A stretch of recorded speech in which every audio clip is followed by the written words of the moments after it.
to Dennis, Father Satish, and the good people of St. Matthew's, my fellow priests of the Diocese of Biloxi and Jackson, deacons, religious men and women, my brother missionary servants, Father Dave and Brother Senan, and all those here from the parishes that Father Antone served. Welcome and good morning. My friends, the person we gathered to honor this morning, to thank God for, to pray for, was unique and special in many ways. Each of us gathered here know that, and each of us gathered here experienced some aspect of his rich and vibrant personality. He was many things to many, many people. He was actually baptized James Lynch, but was given the religious name Antone when he took his first vows in 1957 as a missionary servant of the Most Holy Trinity, a Trinitarian. He never wanted to give up that name, although he could have many times, but I think it's evidence of his desire to remain always, at least in his heart, a man, a religious man. He was thus to all of us a religious brother, certainly a brother to his 4 siblings, and Dennis is here with us today. He was a great teacher and a professor, has been said. He actually taught me to type when I was 14 years old. And he taught countless others here theology and Scripture and the liturgy and all sorts of things. He was a faithful priest for many years, both as a missionary servant first, and then when he was incarnated here in the Diocese of Biloxi. He was an author, a poet, a lover of art, painting, plants, anything, frankly, he could grow in his garden.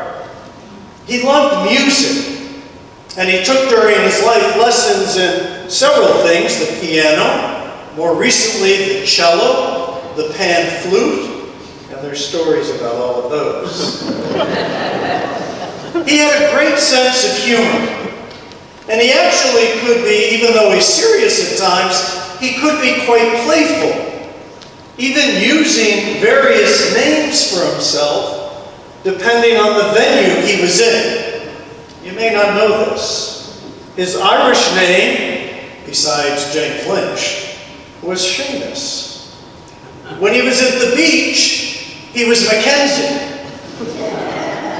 His cowboy name was Cody. Jimmy, his familial name, and of course he was also Jeb of Kill. He could also, as you will know, sting you, even has been friends, with his comments and his remarks. Father Antone was a good listener and confessor, and that's why so many were drawn to him. He gave wise counsel, and he never stopped learning, studying, questioning. I think just 6 or 8 months ago, he told me one day that he thought he would begin work on another degree. I said, why? I don't know. I'm interested in this. He was, my friends, a missionary at heart. Not only because he was a member of a religious missionary congregation for 35 years, but I think also, more importantly, he was a missionary in his heart. And that's what drove him, too, I think, to love so much Mississippi. He was always reaching out to those in need, all those who were left out in some way or marginalized. We all saw this most recently in his pastoral care that he gave to his fellow residents at Dunbar Village. a ministry there using his priesthood that he loved to the end, even though at times had to really drag himself to do those masses and liturgies. He loved the penny slots at the casino. And he loved the buffet as well. And he could happily play there for hours, just sort of blocking out everything else.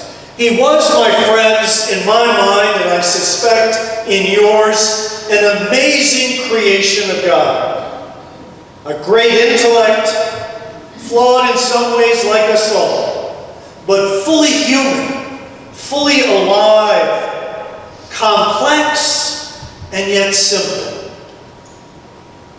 Gifted, yet could be down to earth. Yearning always for more, to learn more, to see more, to experience more, and yet very content to sit in his chair, read the office, or pray the rosary. He was saint and sinner. I loved him to death, as I know each of you gathered here this morning did. And we'll all miss him. I'm especially honored to be here today, both as a friend and as the current Superior General of the Missionary Servants of the Most Holy Trinity, the Trinitarians, whose charism he loved, as George mentioned, his love of Father Judge, St. Vincent de Paul. A charism that he both preached, but more importantly, he lived right to his final days. Even though outside, technically, of our congregation for many years, he's a storied member, as you can imagine, of our congregation who contributed much as a brother, pastor, novice and formation director, and a spiritual guide to many.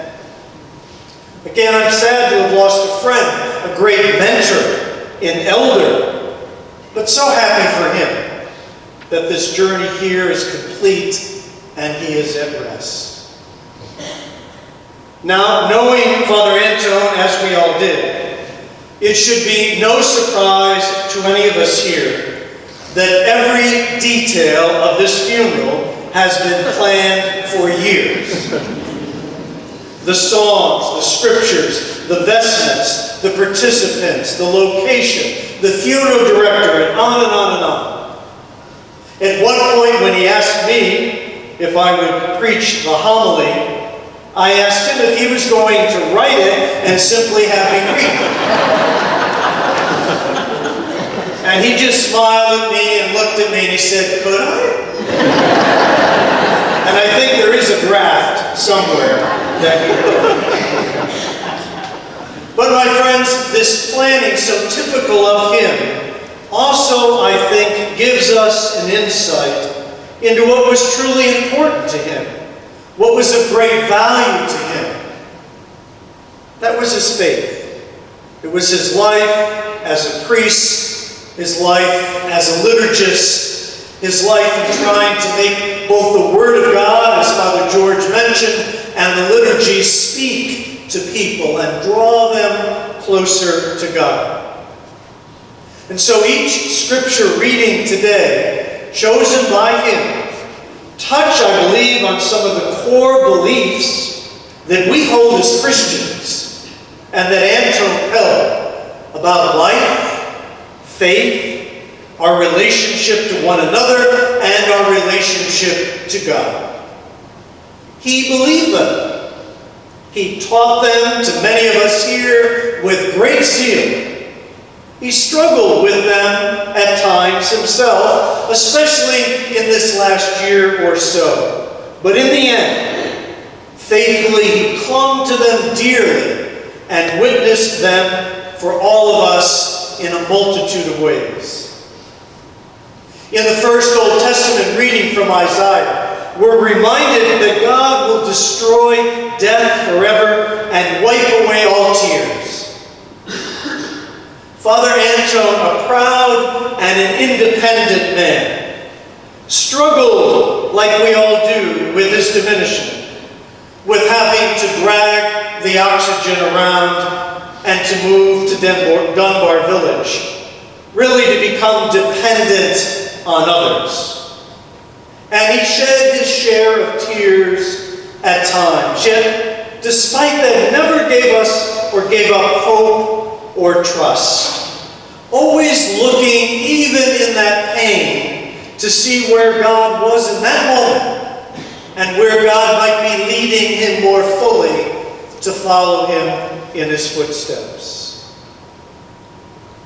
He looked to God to give him strength, to save him, to allow him to rejoice even in that diminishment, and to remove once and for all, as we celebrate today, that web that is woven over all of us.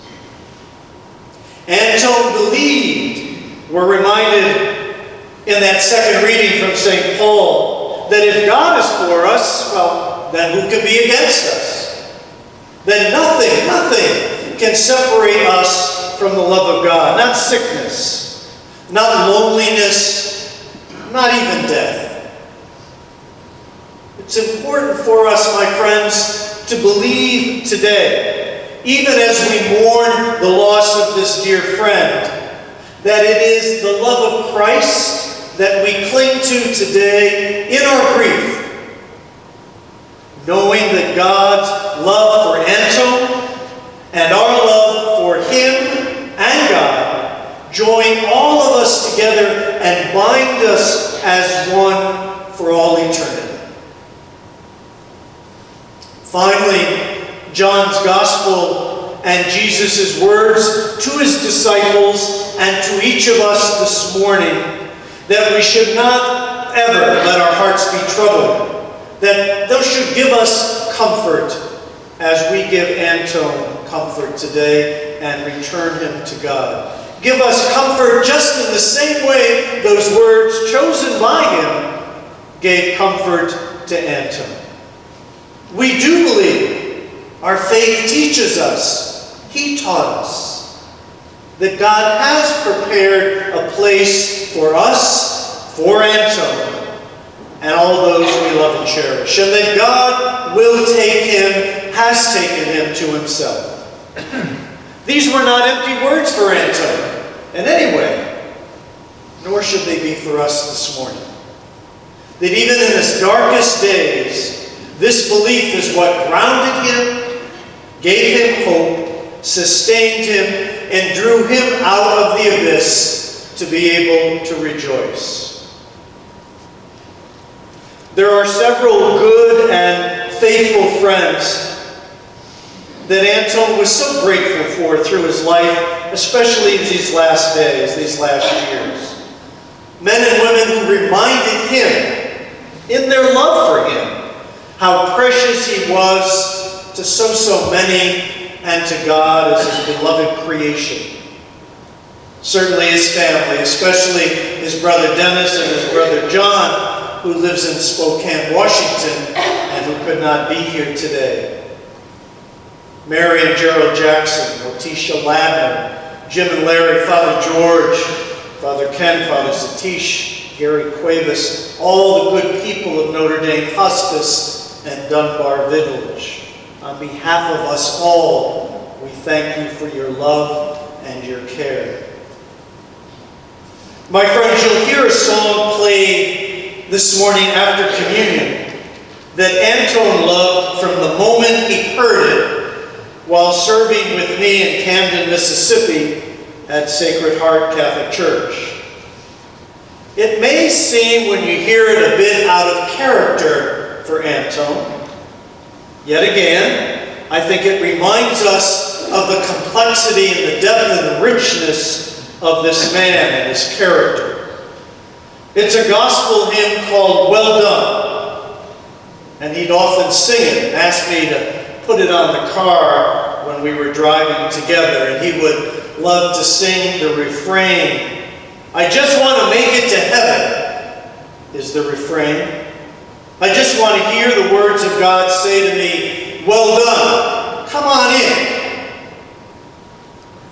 Our prayer then is, Antone, may God welcome you this day and sing those words to to you, and you can sing with them if you want. Well done, good and faithful man of God, good priest, good religious. Come on in, welcome home. Amen.